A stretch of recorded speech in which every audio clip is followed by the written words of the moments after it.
Գործող օրենսդրությամբ գործընկերս ճիշտ նշեց, որ հնարավոր է լինի դեպքեր, որ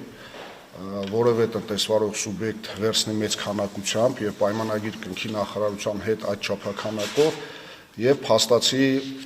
որսը քիչ իրականացնի, դրանով զրկելով իր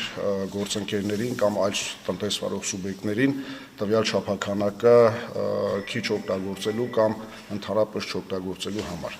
Հաշվի առնելով, որ ՍԻԳ-ի կենսապաշարները սահմանափակ են եւ յուրաքանչյուր տարի սահմանվում է որոշակի քանակություն, այդ առումով այս փոփոխությունը հենց առաջի հերթին միտված էր դրան, որպեսզի արդարացի բաշխումը ճիշտ իրականացվի։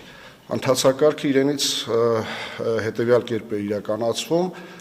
յուրաքանչյուր տարի, երբ որ Գիտությունների ազգային ակադեմիան հաշվառման աշխատանքները ներկայացնում է նախարարությանը եւ առաջարկում է տվյալ ժամանակահատվածում արդյունագործական ՍԻԳ-ի չափաքանակներ, դրանից հետո մրցույթը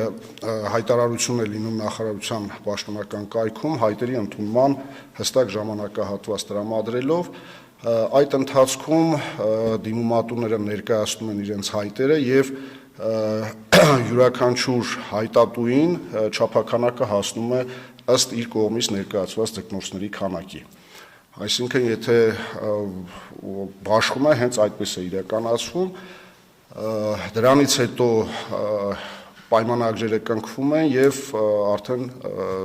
արդյունագործական ձկնորսությունը իրականացվում է։ Իսկ հետաքրքիր է ֆիզիկական կամ իրավաբանական անձը այդ չափաքանակի համար երբ դիմում է, տարվա մեջ մեկ անգամ կարող է դիմել, թե օրինակ եթե մեկ անգամ դիմեց որոշակի քանակությամբ, տարվա կեսին հասկացավ, որ անհրաժեշտություն կա եւս դիմելու, ունի այդ հնարավորությունը։ Չէ, տեսեք, վերջի 2-3 տարիներին մի քանի փուլով է իրականացվում այդ քվոտաների բաշխումը։